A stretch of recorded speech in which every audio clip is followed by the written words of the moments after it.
नमस्कार. संपूर्ण माझी यूट्यूब फॅमिली, सर्व माझी ऑडियन्स आणि सगळ्या माझ्या लाडक्या बहिणी, आपणा सर्वांचे खूप खूप मनापासून स्वागत आहे. लाडक्या बहिणी बघा, लाडकी बहीण योजनेमध्ये आता संपूर्ण टोटल म्हणजे एकूण पात्र लाडक्या बहिणी ज्या आहेत त्या आहे 2,30,00,000. म्हणजे याआधी एवढ्या लाडक्या बहिणींना हप्ते मिळत होते रेग्युलर नियमित.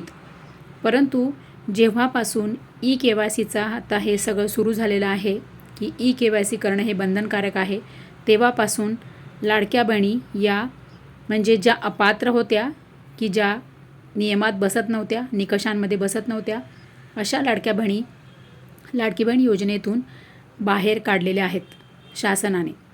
तर आता सरकारने आता ही वेबसाईट तर सुरू केलेली आहे, परंतु त्यामध्ये फक्त ज्यांची ई-KYC करताना चूक, कोणती पर्याय निवडताना चूक झाली, अशाच बहिणी आता या वेबसाईटमध्ये ई-KYC करू शकतात. परंतु त्या सोडून अशा 70 लाख लाडक्या बहिणी आहेत की त्यांची ई-KYC ही राहिलेली आहे. मग त्यांच्याकडे कागदपत्रे नाहीत, मग त्यांचे इतर काही कारणे आहेत किंवा त्यांची इतर काही समस्या आहेत. परंतु या ज्या 70 लाख लाडक्या बहिणी आहेत या गरजू आहेत, पात्र आहेत आणि ज्या म्हणजे लाडकी बहीण योजनेच्या नियमांमध्ये निकषांमध्ये बसणाऱ्या आहेत.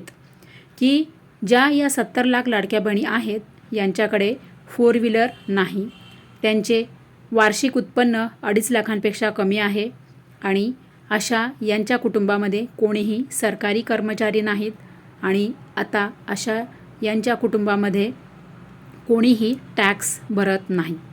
तर अशा या ज्या लाडक्या बहिणी आहेत या सर्व निकषांमध्ये नियमांमध्ये बसत आहे, तरीसुद्धा अशा लाडक्या बहिणी ई-KYC करू शकत नाही. का? कारण की सरकारने तसे वेबसाईटमध्ये पर्यायच आणलेले नाहीत. सरकारने तिसऱ्यांदा वेबसाईट सुरू केली ई-KYCची, परंतु तिसऱ्यांदासुद्धा ही ई-KYCची वेबसाईट जी आहे ती अपूर्णच आहे. मग आता यासाठी काय करायचे, तर जेणेकरून सरकार ही वेबसाईट सर्व पर्यायांसकट, सर्व उपायांसकट, की जेणेकरून सर्व ज्या लाडक्या बहिणी आहेत ज्या पात्र आहेत पण त्या ई-KYC करू शकत नाही, अशा सगळ्या लाडक्या बहिणी त्या वेबसाईटवर ई-KYC करू शकतील.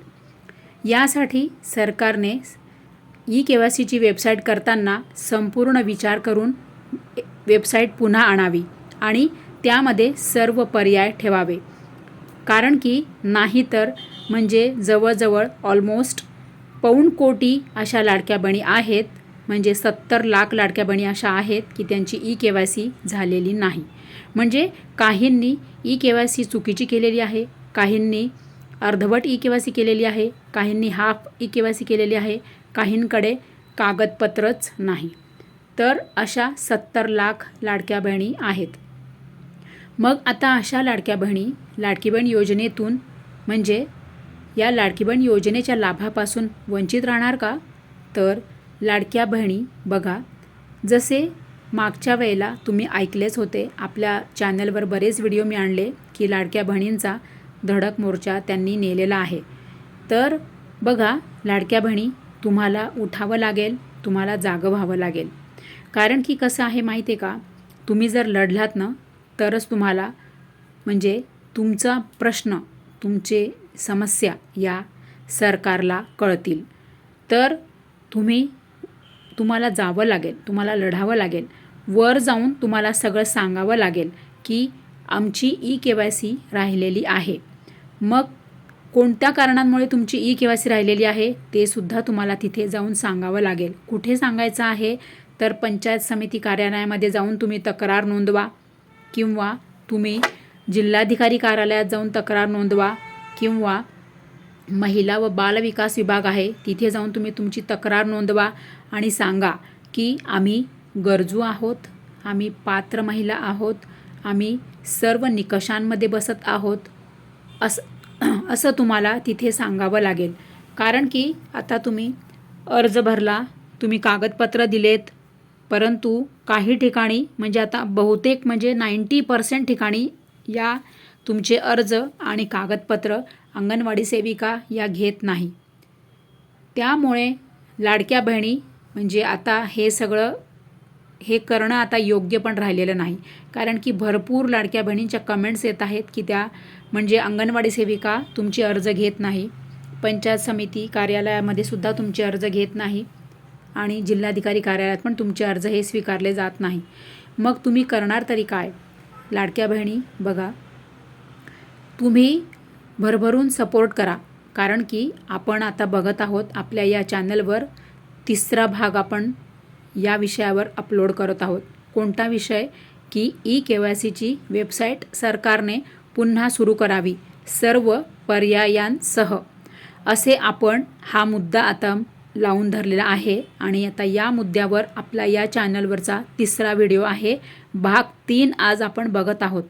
तर लाडक्या बहिणी, तुमची साथ हवी आहे, तुमचा सपोर्ट हवा आहे. तुम्ही भरभरून कमेंट्स करा, हा व्हिडिओ सगळ्यांना शेअर करा. तुम्ही सगळ्यांनी हा मुद्दा पण मी लावून धरलेला आहे, तर तुम्ही पण त्याला साथ दिली पाहिजे. तर आपला हा मुद्दा सरकारपर्यंत जाणार. आणि जसं की आता आपण मुद्दा लावून धरला होता, तर सरकारने पुन्हा वेबसाईट आणली, पुन्हा सरकारने वेबसाईट सुरू केली. या विषयावर आपण पुन्हा वेबसाईट सुरू करा या विषयावर आपण 27 व्हिडिओ अपलोड केले. म्हणून सरकारपर्यंत तो मुद्दा पोहोचलेला आणि सरकारने ई-KYCची वेबसाईट सुरू केलेली आहे. परंतु ती अशी वेबसाईट आहे की त्यावर सर्व लाडक्या बहिणी ई-KYC करू शकत नाही आहे. कारण की त्यामध्ये सर्व पर्याय नाही आहेत. त्यासाठी सर्व लाडक्या बहिणी पुन्हा आपण आता हा मुद्दा लावून धरत आहोत. आपण या आपल्या चॅनलवर हाच विषयावर आपण आता भरपूर सारे व्हिडिओ रोज अपलोड करणार आहोत. म्हणजे रोज माझ्या चॅनलवर मोठे 3 व्हिडिओ येतात. आता त्यापैकी एक व्हिडिओ तर माझा नियमित याच विषयावर असणार आहे की ई-KYCची वेबसाईट पुन्हा सुरू करा आणि तीसुद्धा सर्व पर्यायांसह. तर लाडक्या बहिणी, मला फक्त हवा आहे तुमचा सपोर्ट, मला फक्त तुमची साथ हवी आहे. तरच हा मुद्दा पुढे जाणार आणि तरच तुम्हाला न्याय मिळणार. आणि जर तुम्हाला न्याय हवा असेल, तुम्हाला जर राहिलेले तुमचे रखडलेले हप्ते जर हवे असतील आणि यापुढे येणारे पण सर्व हप्ते तुम्हाला नियमित हवे असतील, तर तुम्ही आपल्या चॅनलवर आता दररोज एक व्हिडिओ असणार आहे या विषयावर.